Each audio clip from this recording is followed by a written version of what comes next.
Pour le groupe Les Républicains, vous avez la parole. Merci, Monsieur le Président.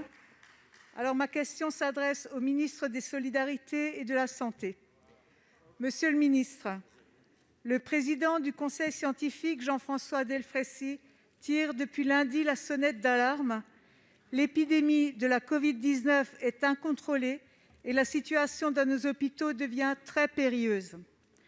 Certains services de réanimation sont d'ores et déjà saturés, l'épidémie flambe et des Français meurent.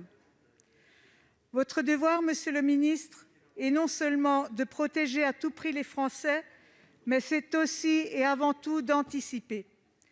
Le conseil scientifique avait prévu dès juillet qu'il y aurait une deuxième vague. Aujourd'hui, cette vague déferle, incontrôlée, et les Français ont le sentiment que rien n'a été anticipé depuis la fin du confinement. Les Français, notamment, ont le sentiment que rien n'a changé à l'hôpital par rapport au printemps. Il est vrai que l'organisation hospitalière aurait mérité que soit élaboré un plan d'anticipation pendant l'été afin de pouvoir augmenter rapidement le nombre de soignants et permettre l'ouverture d'un plus grand nombre de lits de réanimation.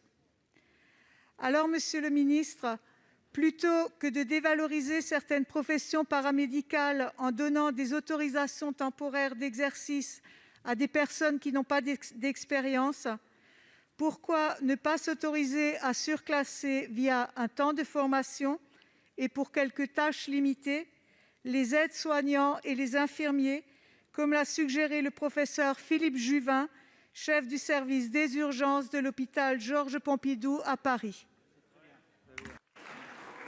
Pour vous répondre, la parole est au ministre des Solidarités et de la Santé. Pour le coup, madame la sénatrice Drexler, vous avez parfaitement raison. Il faut anticiper, être capable de former davantage de personnel soignant. Et d'ailleurs, dans votre question, vous n'avez pas suggéré, comme j'ai pu l'entendre ça et là, que nous aurions pu former davantage d'anesthésistes pendant l'été, puisque chacun sait qu'il faut 10 ans. Néanmoins, madame la sénatrice, quand je dis que vous avez raison, c'est que non seulement je considère que vous avez raison, mais je considère que c'est ce que nous avons fait. Et nous, ce n'est pas le gouvernement, et ce n'est pas vous les sénateurs, c'est l'ensemble, c'est les régions, ce sont les hôpitaux, ce sont les facultés qui se sont organisés. Je vais vous donner quelques exemples. D'abord, nous avons supprimé le concours d'entrée dans les études d'aide-soignante dans notre pays. Nous l'avions fait avant la crise sanitaire, aucun regret de l'avoir fait. Les régions ont augmenté le nombre de places de formation, plus de 1000 places cette année de formation pour les infirmières, plus de 1000 augmentations de places pour les aides-soignants. Alors ça prend du temps pour former des aides-soignants et des infirmières, vous l'avez dit vous-même dans votre question, mais nous sommes dans l'anticipation en prévoyant que nous aurons peut-être besoin dans un an ou deux de milliers de soignants en plus.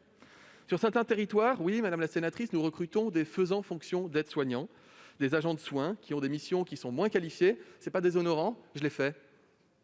Je l'ai fait pendant près de 3 ans, quand j'étais jeune étudiant. Et j'ai été aide-soignant, je suis monté jusqu'au niveau d'aide-soignant en EHPAD. Et j'ai effectué des missions alors que je n'en avais pas la qualification. Et je crois avoir fait mon travail avec soin et conviction et attention pour les personnes dont je m'occupais. Par ailleurs, madame la sénatrice, nous voulons faire revenir à l'hôpital des personnes qui ont quitté l'hôpital ou revenir en EHPAD. Vous serez amenés à voter la semaine prochaine le PLFSS. 8 milliards d'euros d'augmentation pour les soignants non médicaux, plus de 200 euros d'augmentation nette par mois pour les aides-soignants. Ça, c'est un outil d'attractivité, madame la sénatrice, je pense que vous en conviendrez avec moi. Nous augmentons toutes les capacités de formation de tous les instituts de formation de France et nous mobilisons partout où nous pouvons. 2 exemples rapidement. En Nouvelle-Aquitaine, Pôle emploi reçoit actuellement en entretien 300 personnes qui sont inscrites à Pôle emploi et qui sont aides-soignantes pour les inciter à rester un peu davantage dans leur branche professionnelle.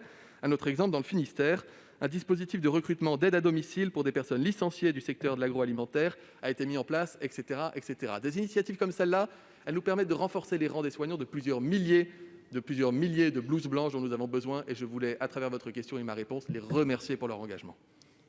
Madame Drexler.